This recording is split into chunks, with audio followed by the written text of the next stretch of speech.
This is my intro music. Welcome to the video. I hope you like it lots, so don't forget to subscribe and click the thumbs up button. Now let's react. Hey, hello there, and welcome to an episode of An Anthropologist Responds, or Watches, I guess, Hannah Alonzo and her series, The Influencer Insanity. She is on episode 22. We, I think, have done episode 2. 3? Anyway, we're going to jump ahead a lot because it has been brought to my attention that this is a very controversial episode for Hannah Alonzo, and that is because she is covering a TikTok influencer by the name of Becca Bloom. I have no idea who Becca Bloom is. I am not going to lie to you. But just looking at the few pictures that I have of Madame Bloom here,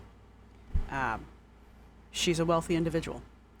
Now, Hannah's series, this Influencer Insanity series, started off with Hannah critiquing TikTok mostly, but influencers and from TikTok, obviously.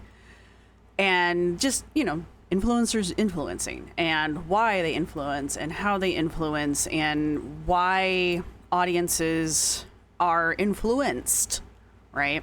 And it was kind of a way of, I think the term people use right now is to be de-influenced. She's trying to de-influence people and just kind of point out to you how you are being influenced, right? So it's not so much, well, yeah, I guess she's trying to anti-influence you. But more than anything, I think she just was interested in the world of influencers and the hows and the whys of why people are influenced, right? And I was interested in reacting to it because a lot of what influencers do is influence you to consume, to use material culture, to participate in various aspects of social media and life in general, right? So I was just interested in how influencers have become kind of the leaders of society through simple exposure, right? And how other parts of society will use those visual leaders as ways to influence us to do and buy and experience things that they want us to do. I'm not like, oh, great mind influencers. They're, but I mean, kind of. When was the last time? How many of you have bought something off of the TikTok shop? And why? Just saying. So that kind of a thing. And I have always found Hannah's videos to be very grounded and don't get me wrong. I mean, if you've ever watched any of my my critiques, my watches of Hannah's videos, I mean, I have a lot to say about them, and I often have my own disagreements, I guess. I don't know, questions of things that Hannah says, but that's because I come at things from a different angle that Hannah comes at them from. So it's just a conflict of differing angles, I guess is what I'm trying to say here. I'm not trying to tell you guys that because I don't necessarily always agree with Hannah, ergo Hannah is awful or horrible or something like that. I think she's very well educated. I think she's very well researched. I think she does really good videos. She has a much better background than I do. And according to someone in my last Abby Sharp video, me admitting to that she has any kind of positive characteristics means she's a better person than me. So there you go, Hannah. Anyway, I've kind of gone through this video a little bit. I've gone through the transcript. I looked through the comments and I saw Hannah's comment response to the comments. And I do want to read her response to the comments before we get into the video itself. So we're going to scroll down a little bit. As you can see, Hannah has pinned a comment here. It's 2 hours old as of right now. Today is the 5th of August. She says, regarding the feedback on this video, I hear you, I see you. My intent was not to praise Becca or to glorify extreme wealth, but I absolutely see how it came off that way with some of my commentary.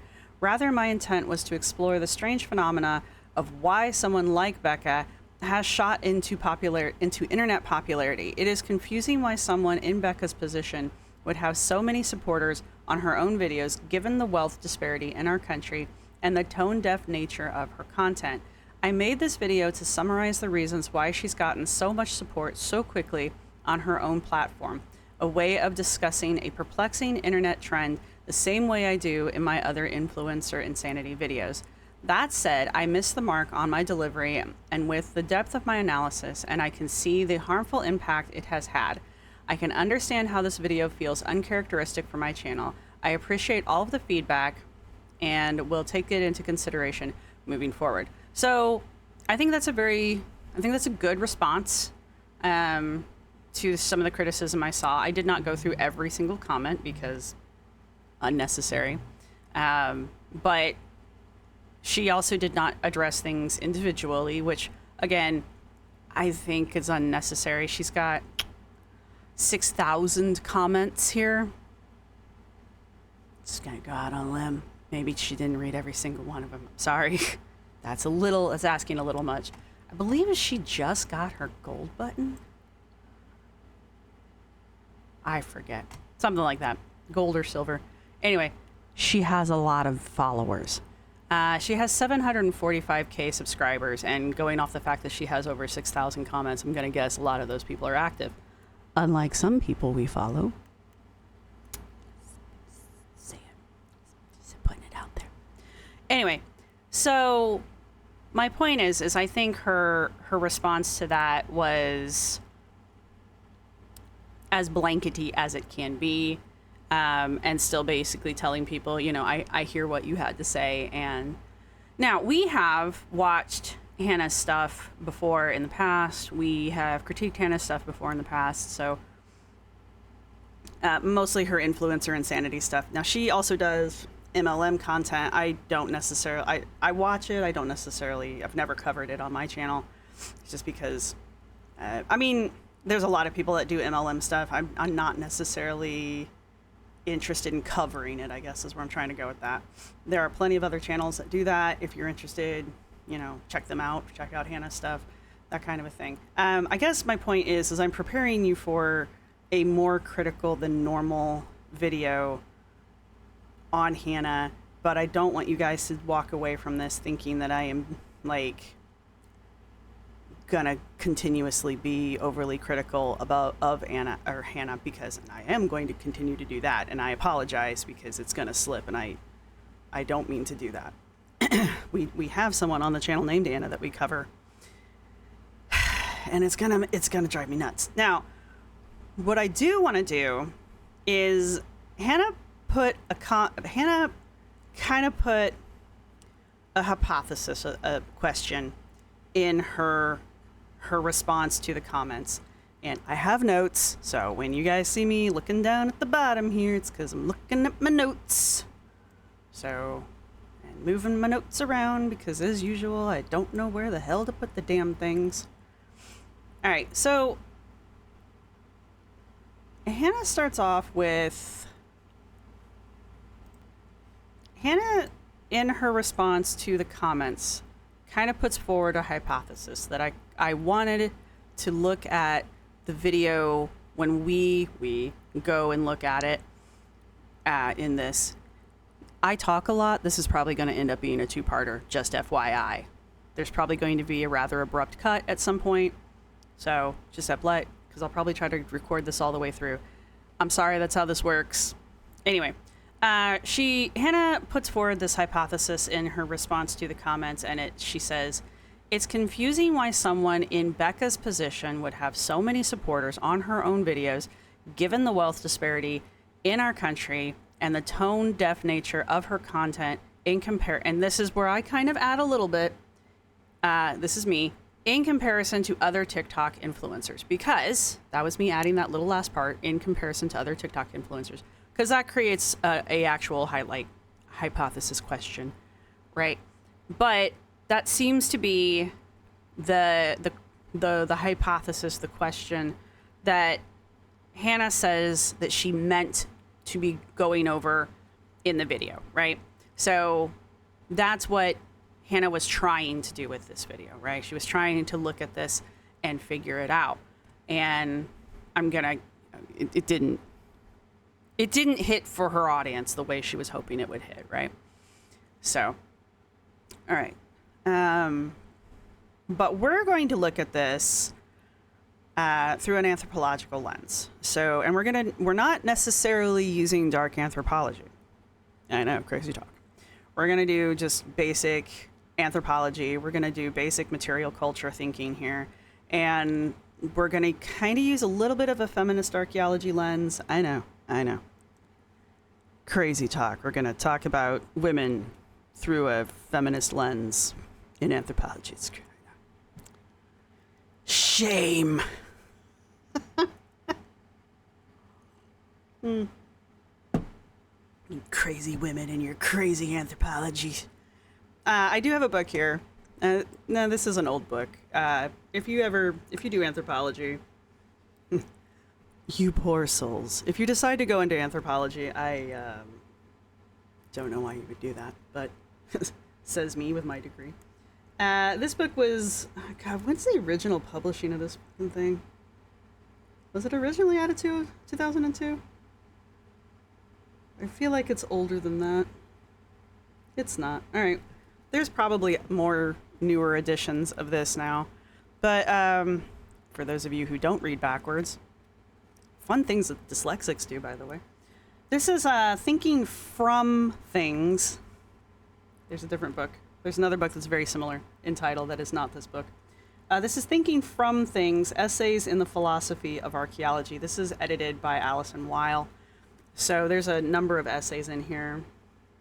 An edited edition just means that there's numerous contributors who often don't get credit. But then there's one editor who kind of ties everything together. And as you can see, there's a table of contents. There's quite a bit of stuff in here. We are not going over this book. I am not here to teach you theory. I don't know. Do you want to be taught theory? Do you want me to teach you anthropological theory? You should talk to my friends about me and theory. So think very hard about answering that question before you say yes, that you want me to teach you anthropological theory. But anyway, notes. Anyhow, but I'm always talking about how we want to talk about cultural material and, basically, if you touch it, if a human touches it, it becomes part of the archaeological record, right? If you think about touching it, we can argue that it then becomes part of the archaeological record. So, archaeology is very broad these days. But anthropology and archaeology are essentially the same field. And that's why we can do this. And that's why when we study material culture, we can do it both anthropologically and archaeologically. And that's why I like Hannah's videos about her influencer insanity things, because she's typically looking, whether she means to be doing it or not, she's typically looking at material culture.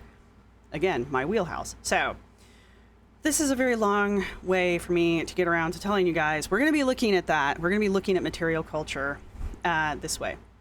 And may surprise you how we're going to go about doing it, because it may not look the way you're expecting it to look. We're not going to be wearing our fedoras and carrying our whips and all that good bullshit. We will be talking about the philosophy of material culture, and we are going to be looking at things deeply, and there's going to be points where you guys are going to be like, it isn't that deep, and I'm going to be like, yes, it is. It is. We overthink shit here. That's what we do. All right? So be prepared for that. Now, the other thing we will be doing is we will be looking at things, we will be continuing to look at things through a dark anthropological lens, because, again, that's my brand. And we will also continue to use the 48 Laws of Power by Robert Greene. Did I just butcher that man's name? Okay, first off, I did not butcher his name. His name is Robert Greene. And secondly, there's a 48 Laws of Power for women fed up with the male workplace. I may need to watch that book. Or read that book. Watch. Yes, we watch books here. Put that on my want list. All right, anyway. All right, I think 14 minutes is enough of a preamble. If y'all have questions about anything I covered or need me to fully explain something down below, let me know. please use timestamps. I will forget between now and then when this video goes up what the hell I just said. So please use timestamps for questions or comments because that helps me out immensely. We're going to thumbs this up. All right, I will, in the description down below, I will be linking Hannah's video. I'll try to put, I use Amazon. I don't have an affiliate link. I just use Amazon because it's easy for me. Maybe I should get an affiliate link. I don't know. How do you even do that? I don't fucking know. Anyway, my point is, I'll put some links to the books that I mentioned, the 48 Laws and this Thinking from Things, down below. There's another book. There's a different title. There's literally the word in between is different. Which is called Thinking Through Things, which is a culturally focused book. It's another book. We might use some of Nappett's stuff. We might not. I don't know. It depends on how I'm feeling. Depends. Maybe I'll link it down below too. Let's all be confused together. Anyway, notes. I want to get back to where I was. All right, now, before I hit play, I will be speeding her up to time and a half or time and a quarter.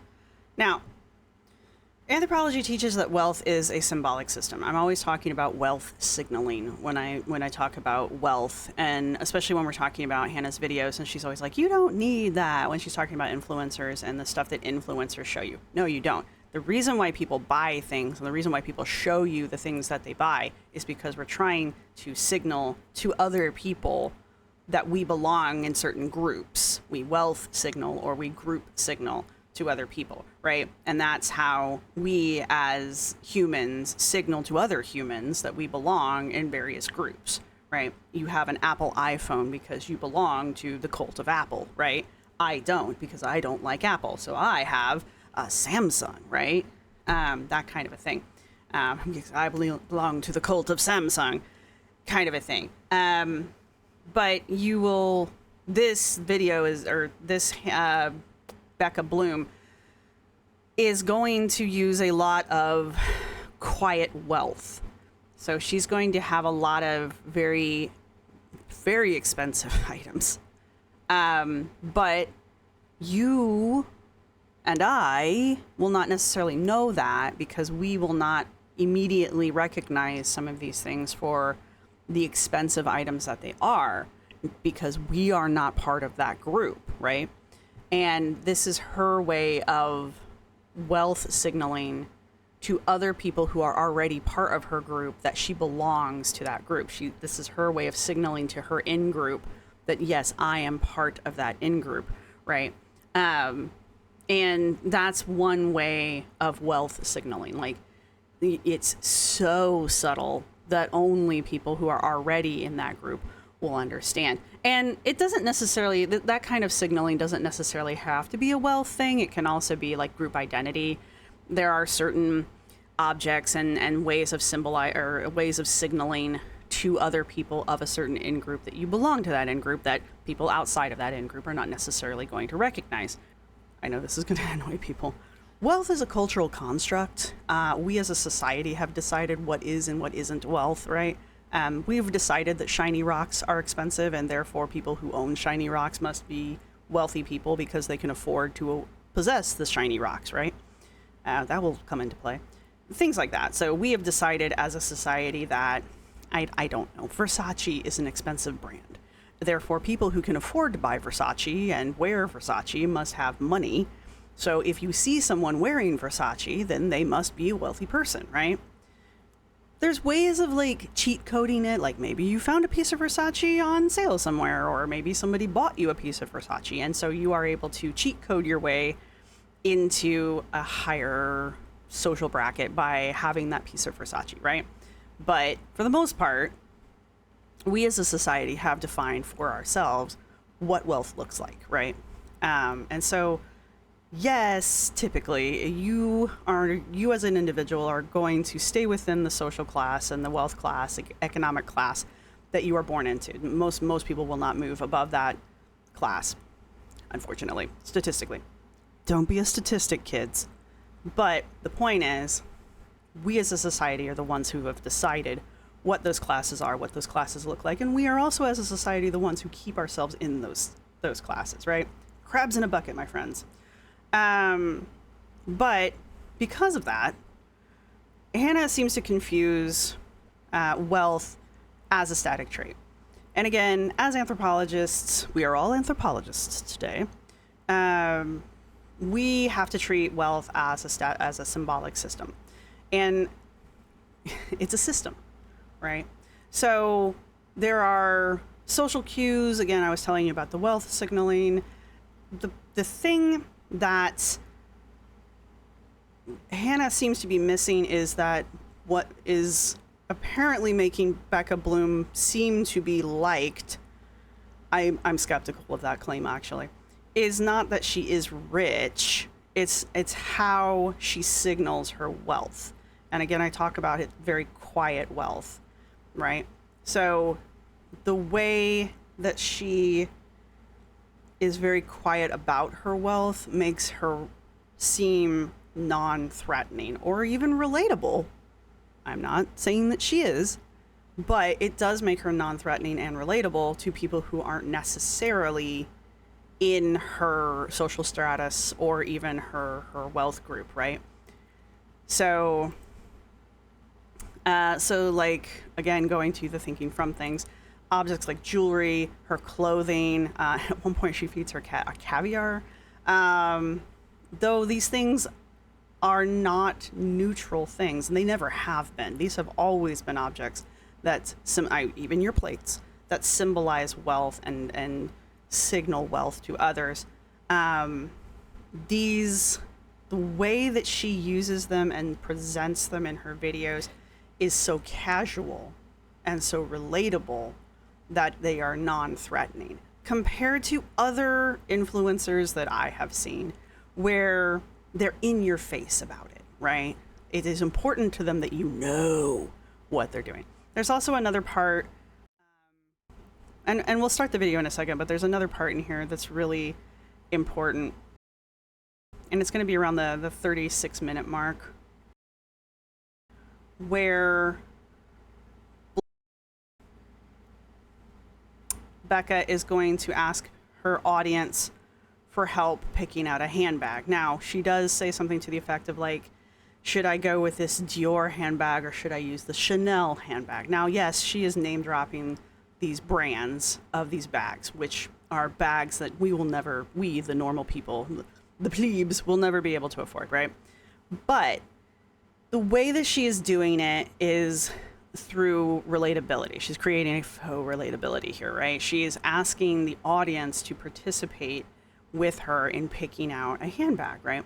And so this is actually inviting us, the audience, to come into her closet with her and play with her clothes, play with objects that we would never have access to, right? Oh, well, now I have an opinion. Should I go with the Dior bag or maybe the Chanel bag would be better, right? I now have an opinion. Like, my opinion now matters as to which fancy handbag we get to take today, right? So it creates this parasocial relationship, right? And that's one of the ways that she creates goodwill between herself and her audience by using those wealth symbols. Now, can you do the same thing without using a Dior and a Chanel bag? Yes, probably. You know, I have a red handbag and a black handbag. Which handbag should I use? You know, it's the same thing, but isn't it more fun if I have like two really expensive handbags that you will never be able to afford, right? And you can now play dress up with me, kind of a thing? Isn't that why we watch people do try on hauls? It's not really because I'm going to go buy an $800 dress, Anna. It's because I want to see other people wearing clothes that I can't wear, right? Or not buying might be a strong word, trying on clothes that I can't try on. You know, some people, yes, you're probably watching people of a similar body size, you know, trying on things that you might be interested in trying on or wearing brands that you are interested in buying from, right? But let's be real, okay? Why do we watch fashion shows? No one's ever gonna fucking wear those dresses. Let's be real, kind of a thing. It's because we want to play. And this is the way that we play dress up as adults. Let's reframe the question here. Why does Becca Bloom, an ultra-wealthy woman casually displaying extreme affluence, receive such overwhelming support and admiration, while other influencers doing the same are often criticized for being out of touch? There's our new question, right? We are 20 some odd minutes in. Our video's already an hour long. All right. All right. All right, let's go. Mom just told me that I need to stop embarrassing her every time we go to the mall together because I wear the same aloe sweatsuit. So today I'm gonna dress up a little bit. My base outfit is this Chanel cardigan and these frame jeans. Accessorizing, I'm thinking of either this mini bag, which fits nothing but my mother's patience for me, or this vintage Chanel top handle and then these loafers. Let me know which you think is better. Fits nothing but my mother's patience for me is gold. If Becca starts selling merch with her phrases on it, I would buy it. She is living such an iconic life and she's doing it with the most deadpan humor. I love it. And in many cases, influencers are faking it till they make it. They're putting on a performance for social media, trying to portray a life they don't actually live behind the scenes. And this is all, she's gonna mention all this again, so we're just gonna go with it. Run. But that's not true of Becca's content. She posts what she wants, when she wants, without catering to anybody on social media because she's not here to make money on views. And that gives her content a certain charm that not many other people have. You know me, I have a lot of critical opinions on social media and influencer culture. Most of the time I'm talking about things that I find really problematic online or things Ah, man. I know this struggle.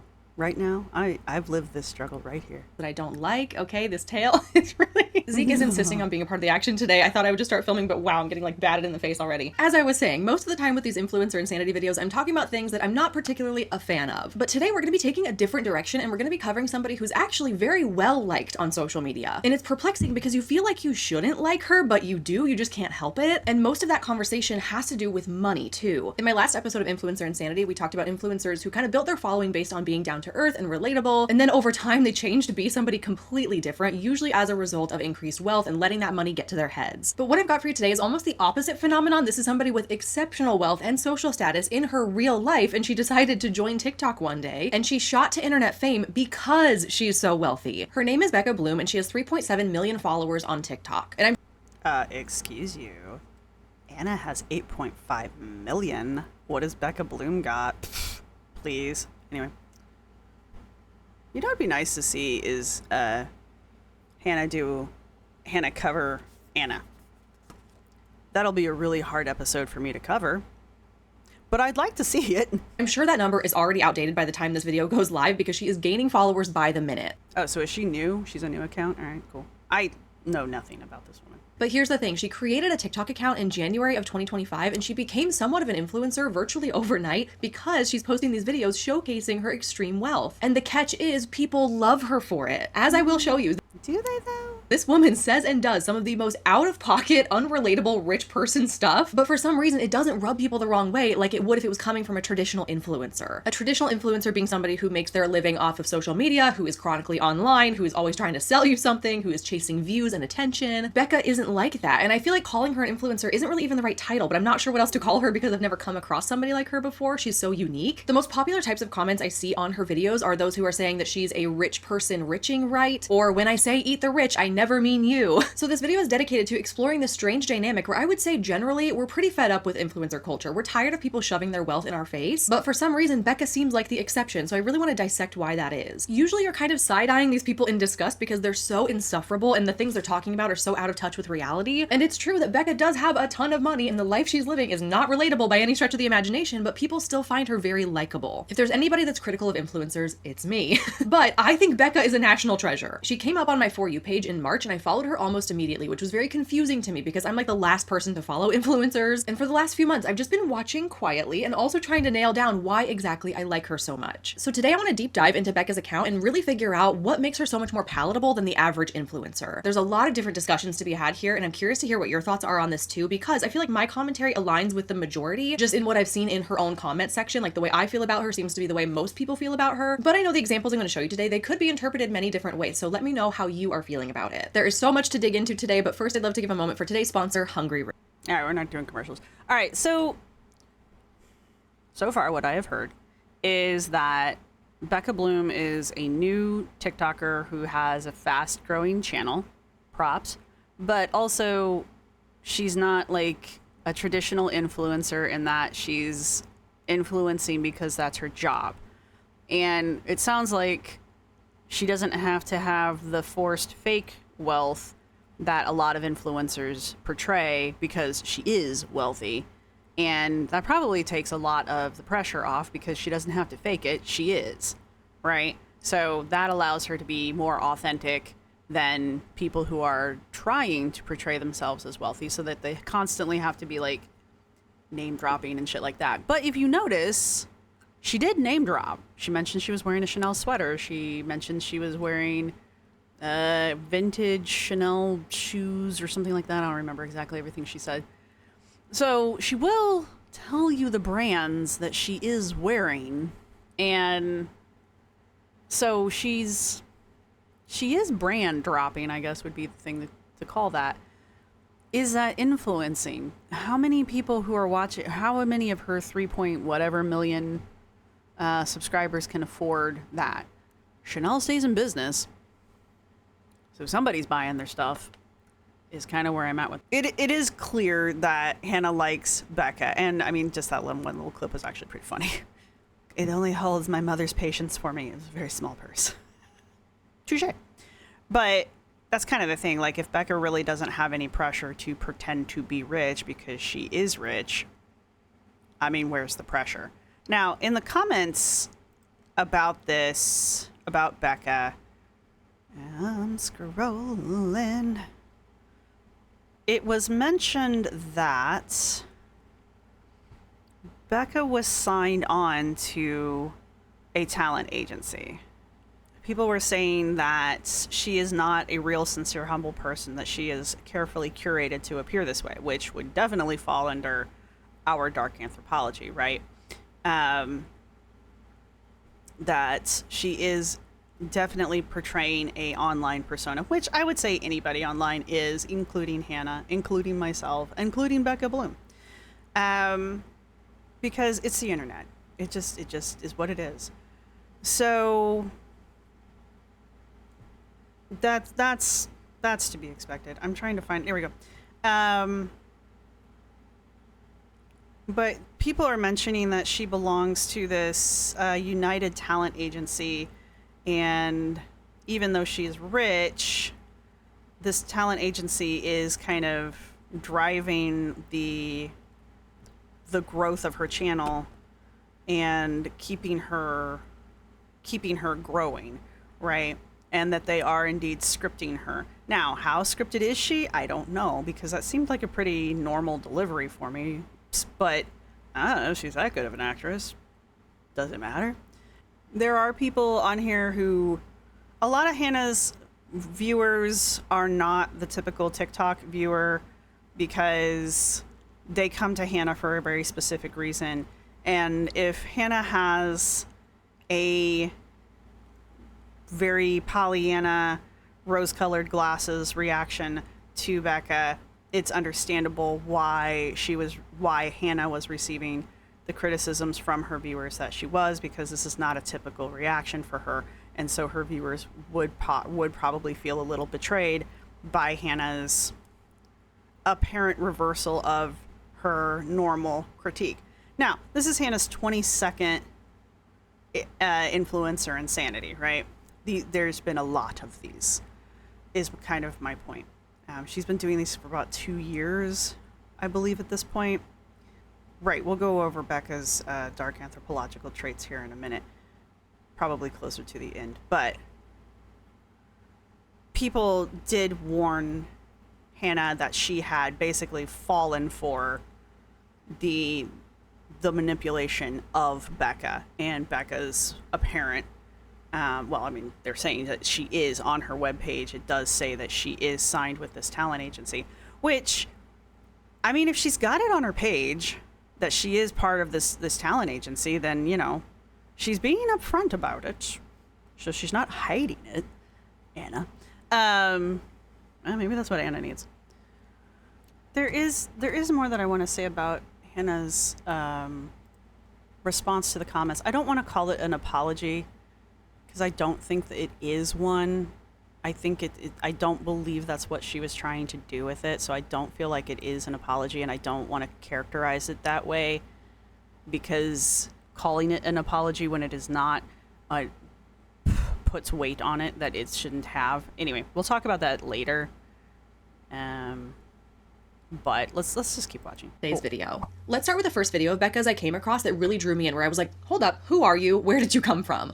Yeah.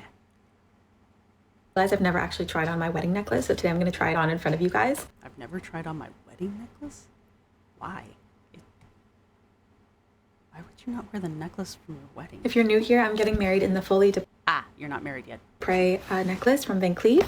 I saw this originally in the Van Cleef High Jewelry Show in Napa last year when they took us all out there for a few days at the spa, but they only had the ruby version in the jewelry show, so I had them custom order the all diamond version. So I just took it out of the box for the first time. I don't actually know how this, oh, got it, okay. Okay, so this Wouldn't that just be hilarious if she just like straight broke it with the first time she took it out of the box? is how it looks. I am absolutely obsessed, and I can't wait to wear it on my wedding day. I've heard. All right, so the Van Cleef necklace. I don't know how many of you know who Van Cleef is. All right, so the way that the Van Cleef necklace was presented to us, it wasn't shrieking. It wasn't, oh my God. It wasn't any of that. There wasn't a lot of smarminess. There wasn't a lot of smugness in its presentation, right? She does drop the name Van Cleef. Most of us are not going to know who Van Cleef is. Not trying to be a dick. Most people don't know who Van Cleef is. Again, soft wealth signaling. Now, that necklace is somewhere close to $400,000. Something like that. Anyway, but she being Becca, presented it as, this is my wedding necklace. This is the necklace I'm going to wear when I get married. So first off, she already attaches a soft, emotional context to this necklace. So we're already like, oh, we're emotionally invested in this necklace, right? You're getting married. This is your wedding necklace. You heard me. How have you not worn your wedding necklace? Oh, because you haven't gotten married yet. Well, that makes sense, right? So yeah, it's a little, how many of us have custom necklaces ordered for us? Probably not many of us. How many of us go to Napa? Probably not many of us. So yes, there are little, red flags here and there that are like wealth flags that most of us will recognize. However, she doesn't rub it in our faces. She doesn't, like I said, she's not shrieking and, yeah, look at that. She did hold it up and she said to say, oh, how beautiful. But she had said that she's never seen it before, right? And then she tries to get it open, and it's a very relatable moment. Like, I don't even know how to open the damn thing. But because she doesn't make this super hyper bombastic reaction to this incredibly expensive necklace, she avoids that weird luxury branding tone that so many other influencers have, right? Where they, first off, they'll tell you how expensive the damn thing is, like, you need to know. And then the next thing they know, they're freaking out about it. They're shrieking. They're putting it on the, oh my God, so often, which is why I don't like watching that kind of stuff. But she's very calm about it. She's very put together about it.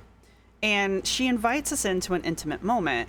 She's trying on her bridal necklace for the first time.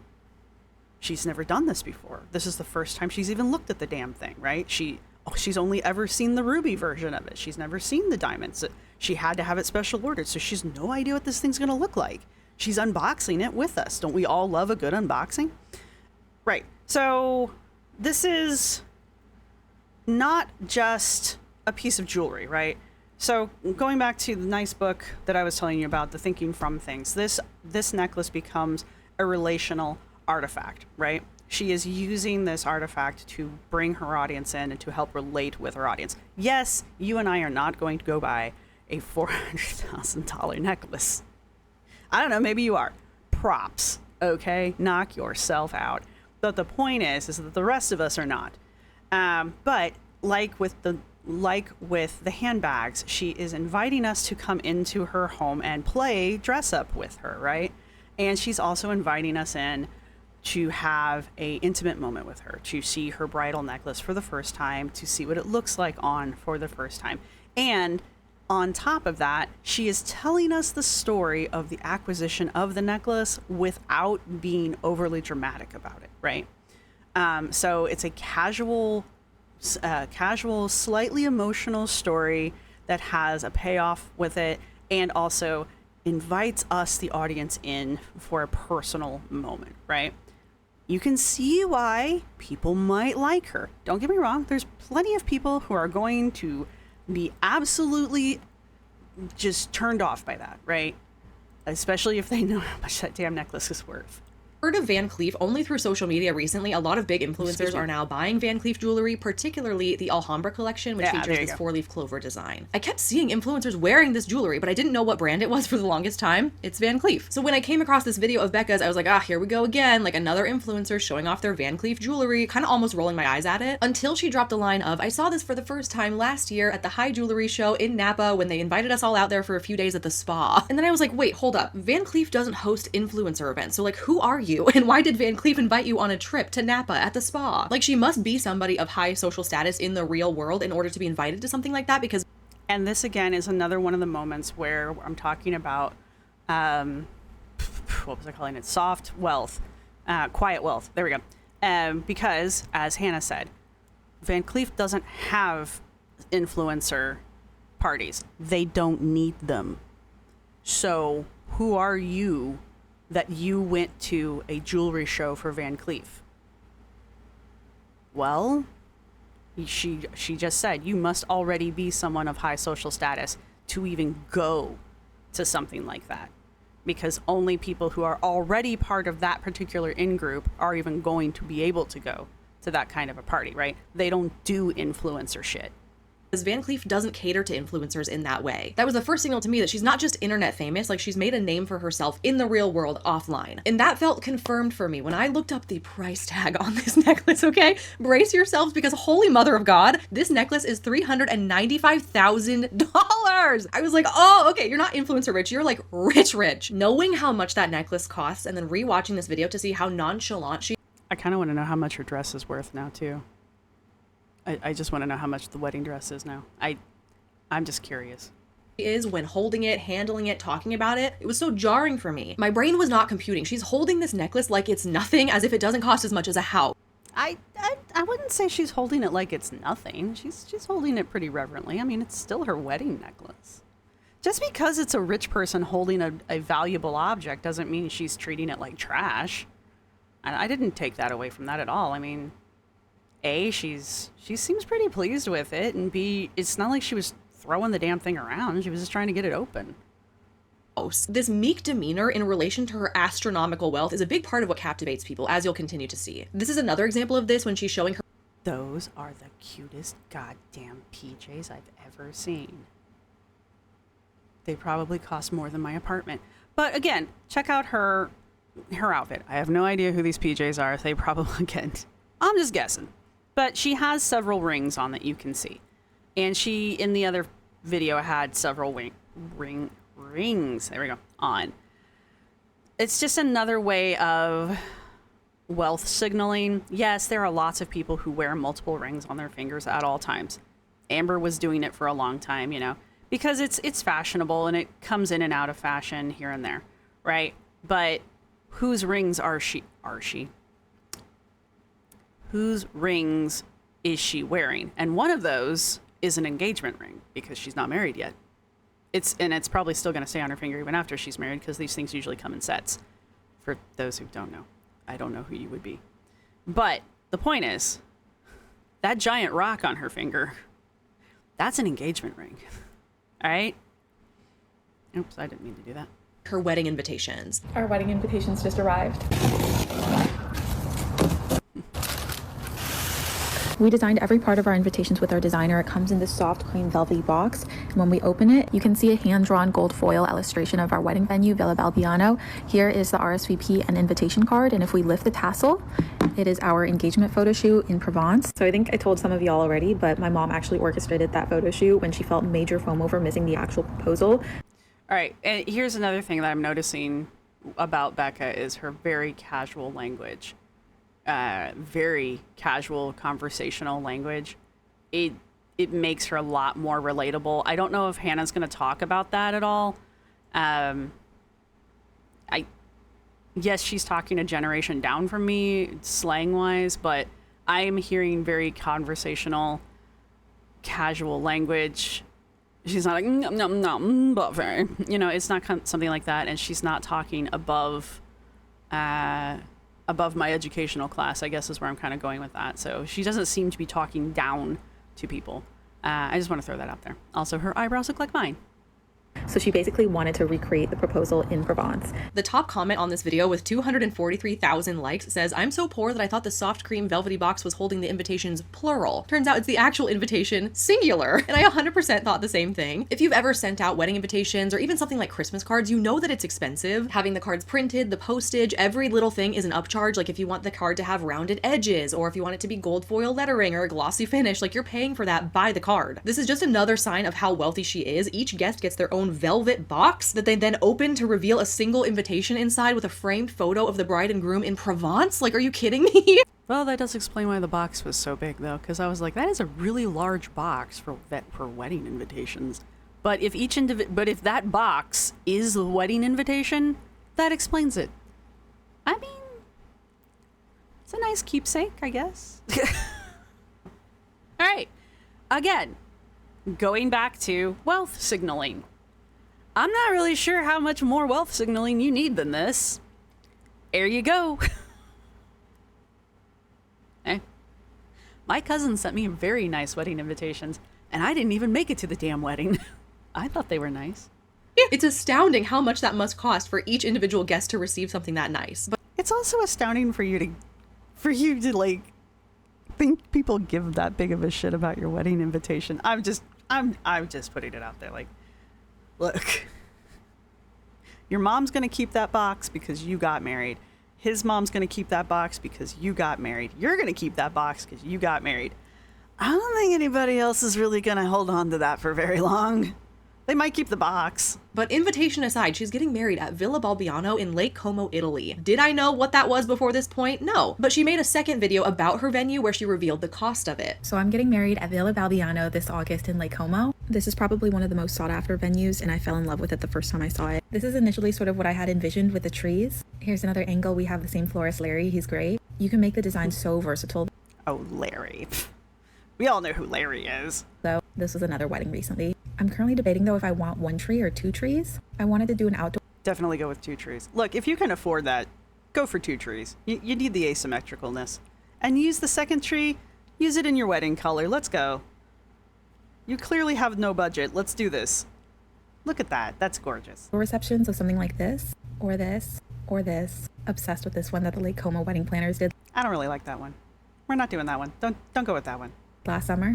I don't feel comfortable doing a price breakdown of my entire wedding, but in case you guys are interested in the venue, for the 3 days, 2 nights, it would be 100 to 150K. And that includes absolutely nothing. I think they've increased the prices year by year. Gee, I wonder why.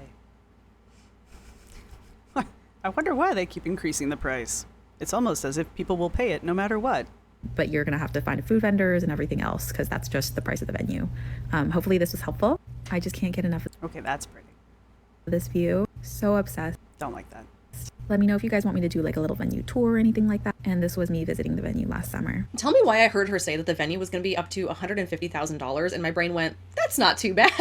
Maybe it's because I know that the necklace she's going to be wearing on her wedding day is more than double that amount. 2 Villa Balbianos for the price of 1 necklace. What a steal. I really like that one. We should go with that one. The tree is nice. I'm not understanding the water though. Are you gonna walk through the water? Like you're gonna drag whatever bajillion-dollar wedding dress that you bought? You're gonna drag that through water? Really? We're gonna do that? I don't feel like that's a good idea. Anyway, wealth signaling.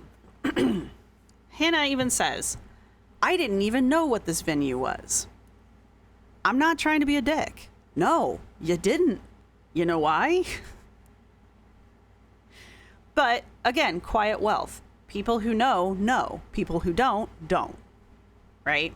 You either know because you are part of that in-group, or you know because you want to be part of that in-group. right? Or you study that in-group. Okay? I'm so sorry about this freeze frame, Hannah. I really am. But that's kind of the point there. So now I think this is probably where Hannah's audience starts to have a bit of a disconnect with Hannah, because I hear it.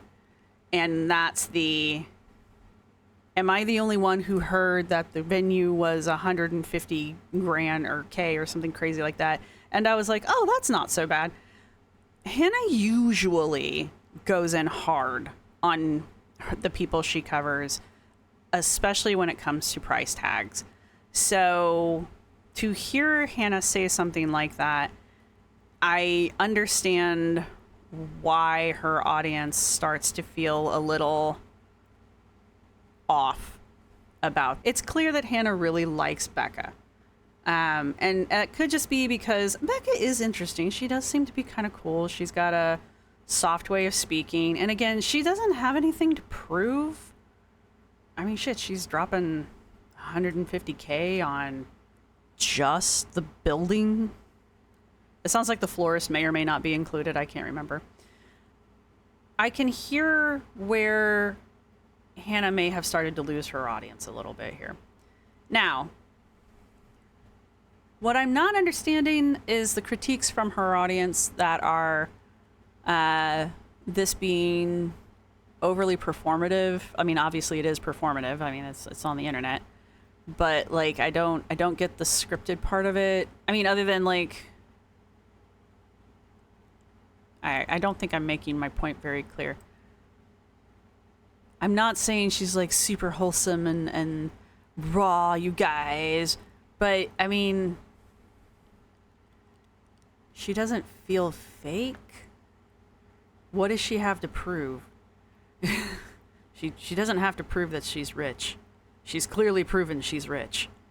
And I also don't understand what the talent agency has to do with anything just yet, but I'm sure as we continue to watch, that'll make a little more sense.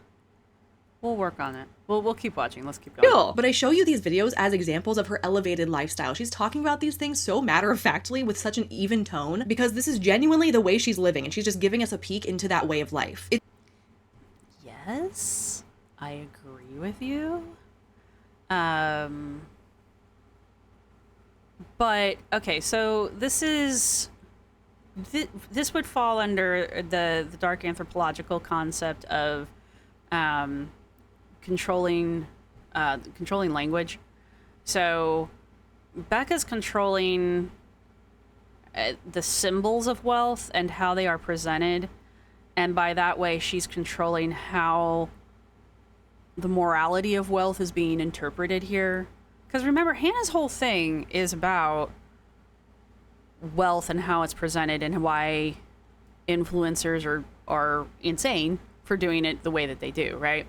So these two videos that we've seen where Becca's just been very casual and very matter-of-fact about her $400 necklace and this villa, you know, and she's just spoken about it as if we should just know. We're just part of, we just know. Like, she's not even talking down to us. She's talking to us as if we are already part of the in-group and we just know what this is. You know, she's not explaining it to us because we don't need to have it explained to us. We already know, right? Cool. We are already part of her in-group, even though we're not, right? But the way she's presenting it and the way she's speaking about wealth, she is controlling the way that the morality of this wealth is being interpreted by the audience, right? If you hear my cat in the background, she's very upset that there's a closed door. There are no closed doors in my cat's house. So that, I think, is the first misstep here. I think that's when we first see this train start to derail. Because Hannah is clearly not seeing that particular, and Hannah usually does, all right, is kind of where I'm going with this. Hannah usually clocks this pretty quick, and not only clocks it pretty quick, she usually clocks it pretty hard, to the point where even I'm like, okay, chill. But yeah, no, I mean, to be frank, Becca is the exact person that Hannah's usually not accusing.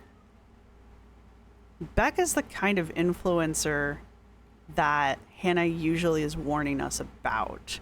The casual influencer who's able to present their life so nonchalantly and so casually that it seems effortless and cozy and casual and harmless, right? Hannah's usually on that. So I can see why her audience was a little taken aback by this particular reaction. And we're only 12 minutes in. Let's go. It's all in her delivery. She doesn't come across as pretentious or like Right. she's looking down on people who have less. And Yes. it doesn't even feel like she's trying to show off or prove anything. She's just stating the True. facts of her life, which happens to be a life of extreme wealth. Like, oh yeah, I got this necklace at the high jewelry show in Napa last year. Here's my Right. wedding invitation that comes in a soft cream velvety decorative box. And we're getting Right. married in Lake Como. Almost without even really acknowledging or recognizing how big of a flex those things are. Imagine the Well, I mean, the argument could be made that for her, these aren't big flexes. Like, people spend way more than that on things like this all the time. And also, again, by presenting these things as just normal, she, again, is, controlling the language around these things, right? I mean, if it's just normal, then who am I to challenge it? Why are you freaking out about it? Everybody does this. Where's my $400? No, I'm sorry, $400,000 necklace. My bad. But anyway. the tone these things would be said in if they were coming from a typical influencer. Oh my gosh, you guys, I have this insane custom Van Cleef necklace that they made for me. It's so stunning. I'm literally so obsessed. I can't get enough of it. Yeah. They're yelling, they're screaming, they're jumping up and down, they're causing a whole scene over a Yes. necklace. Yes. Which, in my opinion, I feel like that would be justified for this particular necklace. I mean, come on. But Becca's not doing that, and that's her superpower. She doesn't act like an influencer because she's not really an influencer. She's a wealthy woman who decided to start social media one day. I think that might actually be part of the issue, though. Because, again, nothing to prove, nothing to lose. So, and also, maybe that's just a drop in the... I can't imagine that. But for her, that seems to just be Tuesday, which is kind of what makes it a little bit more insidious, honestly. Because if... this weddings are expensive to begin with. This wedding sounds like it's going to be astronomical, like numbers that I can't even do in my head. Like I can't do numbers anyway. These are numbers that I'm just going to be like, meh, numbers. So, but that's kind of what makes it a little bit more insidious than normal. Anyway, I can see where Hannah's audience got upset about the wealth signaling and stuff like that, because it almost seems like there is an agenda here, right? Again, we talk about the moral masking of the wealth itself, and, we're talking about the flaunting of the wealth disguised as being humility. And, she says Becca's not loud, she's not brash, she doesn't brag, and that's kind of the point, right? She's quiet about it. And this is a form of moral masking, as I've been saying. So it weaponizes it, right? She's being perceived as innocent, and this deflects critique from the master, if one would. And it's very, very effective, right? Incredibly effective. It got Hannah off her case. So... This is one of those times where, this is a dark anthropological term, the moral masking here. I mean, obviously we use it in other places, so don't come for me. But the point is, she's moral masking her wealth here, and she's using her calm, everyday, cozy, I don't have anything to prove kind of a persona here, and it has completely disarmed Hannah.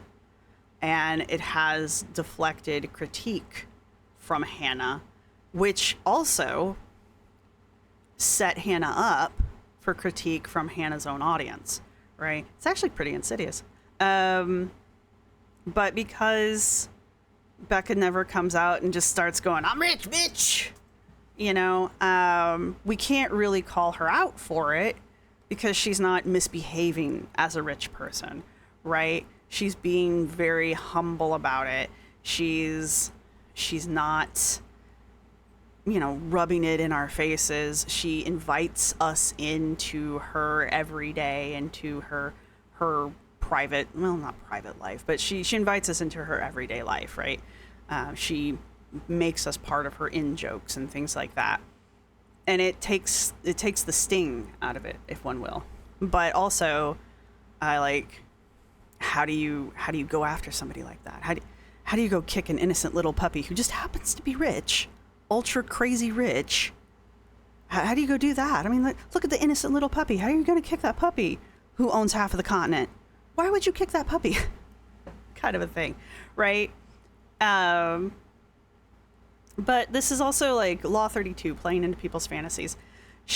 Becca is creating the fantasy of the kind, ultra chill, really cool rich friend who's totally going to let you come over and play in her closet and let you wear her stuff and take you everywhere she goes, and you just get to be the cool friend who gets to hang out with her all the time. Like, that's the fantasy that Becca is creating, and she's never going to turn on you. She's always going to be there for you, right? That's the fantasy that's getting created here. But she's also doing Law 6, which is court attention at all costs, because she's being outrageous, right? That necklace is $400,000.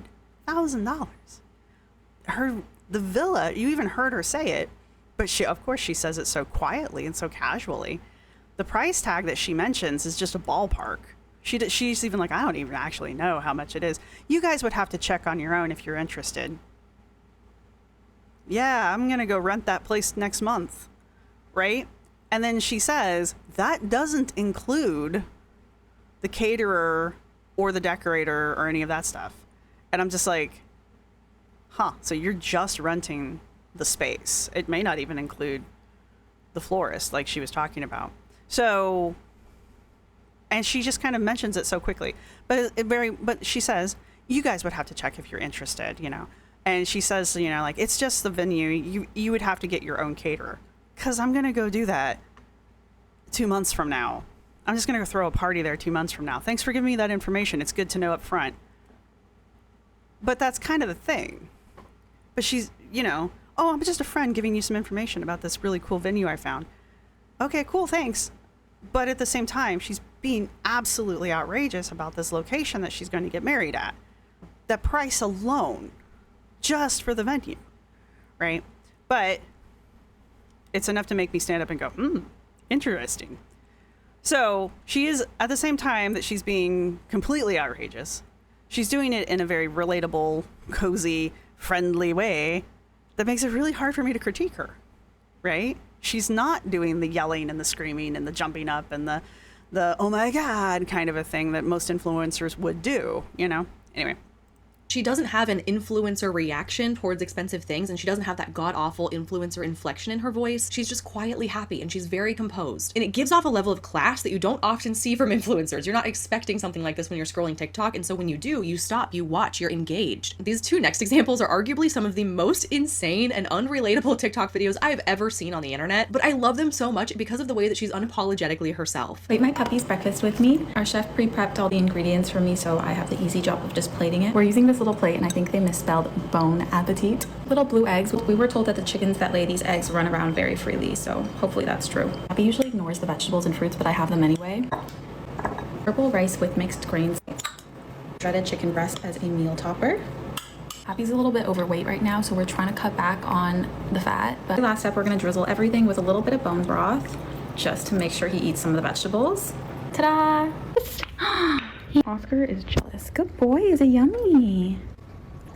She's plating her dog's food in the most over-the-top way I've ever seen in my life, but she's 100% serious. And here she is doing the same thing for her cat. Plate my cat's breakfast with me. Oscar and I are actually eating from matching chargers this morning. That's a Versace plate, by the way. The fact that the cat gets a charger is astounding enough, but a Versace charger is next level. Okay. Sushi grade salmon sashimi. Our chef also made Oscar this tuna bone broth blend, which smells like a stinky sock, but to each their own. Our chef. Yeah, our chef. Our chef here. I don't know how much of this I had paused, but we're gonna stop the first part of the video here, and I'm gonna go look and see what the damage was, because I may have to re-record some of this tomorrow. But anyway, my point is, I kind of want to stop here, though before I do, I want to kind of drop this bomb, if one will. Going back to Thinking from Things by Weil. This is reflexivity and ethical accountability. Weil says, archaeologists must be accountable for the social consequences of their interpretations, especially when they reproduce inequality or invisible marginalized perspectives. And what Weil's talking about here is, or how this applies to Hannah here, and why I think Hannah's audience became so upset. Now, they weren't like, okay, there were 6,000 comments there. I was not going to go through every freaking one of them, but the ones I read, they were not like pitchforks and torches angry. They were just mildly to moderately disappointed in her, right? So, but the point is I think what got Hannah's audience upset is usually Hannah's analyses are very observational and they're very critical, and she's usually the first person to point out wealth inequalities and just the absurd, over-the-top behavior of influencers and the weird wealth signaling that influencers usually perform, right? I'm using my big words. They're not that big. When it comes to Becca, she seems to have fallen for pretty much all of the manipulative, dark anthropological tricks that we talk about here on the channel when it comes to the girls. We don't typically talk about it when it comes to influencers, even though one could argue that Alexandra Rodriguez and Anna O'Brien are influencers in their own ways. One of them is in the doghouse right now, though, for good reasons. Anyway, but Hannah here is clearly taken with Becca. And because she is missing the mark here with her critique of, well, she's not really critiquing Becca like she would normally critique. She's actually amplifying Becca's curated brand. She's actually elevating it and pointing out the curatedness of Becca's brand. She's quiet, she's humble, she's innocent, she's not rubbing it in your face. This is her. She's authentic, right? She's actually reinforcing the brand that Becca appears to be building. And in this way, she's actually reinforcing Becca's soft privilege here, right? Which is unusual for Hannah in any way, right? And she's actually kind of making Becca into a little bit of like a folk hero, if one will, kind of like a Robin Hood-esque figure in the land of TikTok influencers, right? Robin Hood, if you guys don't know, one of the original origin stories of Robin Hood was that he was a wealthy lord who decided to go help the poor, right, by becoming a highwayman. Anyway, or disguising himself as one. There are a lot of origin stories. Don't come for me. Anyway, so Hannah's tone of fascination throughout this entire video is so different than her usual, like I said, hardcore critique that she usually comes at her videos. And, you know, remember at the beginning, we came at this and we said there's a hypothesis here of why do people like Becca when they don't like other influencers, especially when there's a wealthy influencers, right? And I think Hannah got lost in the weeds here. I think she forgot what her what her hypothesis was, because Hannah likes Becca. And it's okay. We all have biases. That's fine. It is impossible to not have a bias. I even kind of like Becca. I think she's kind of funny. And you make me laugh, I'm going to like you, even when I don't like you. But this is here.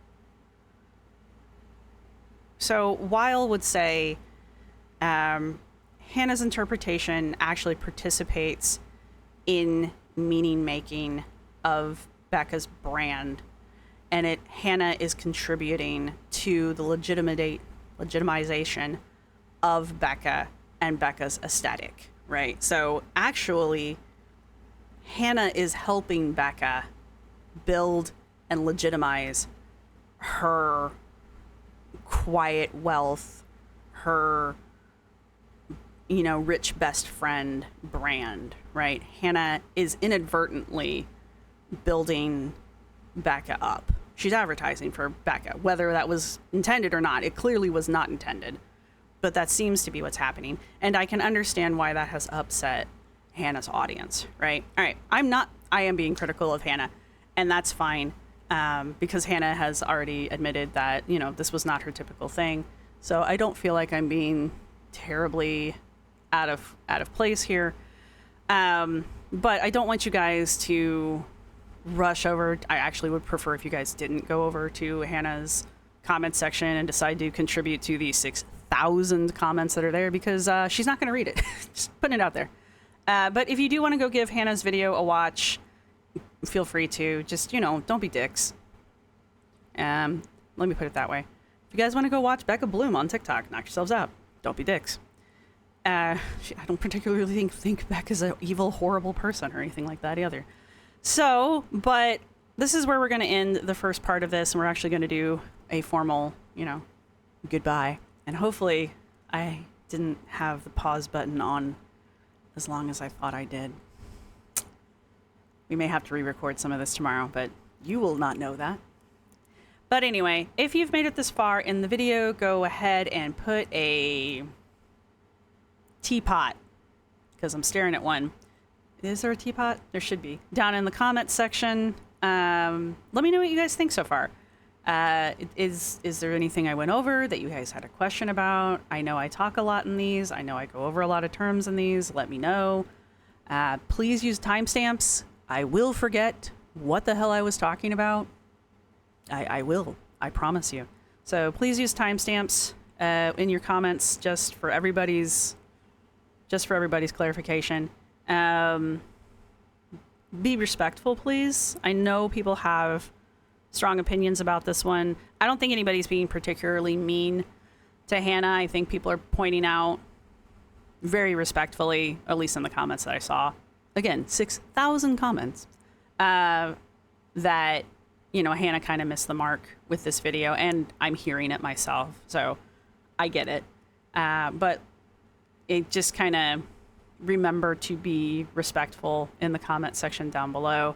If you're not a fan of Becca Bloom, same thing. It's fine. Just remember to be respectful down in the comment section down below.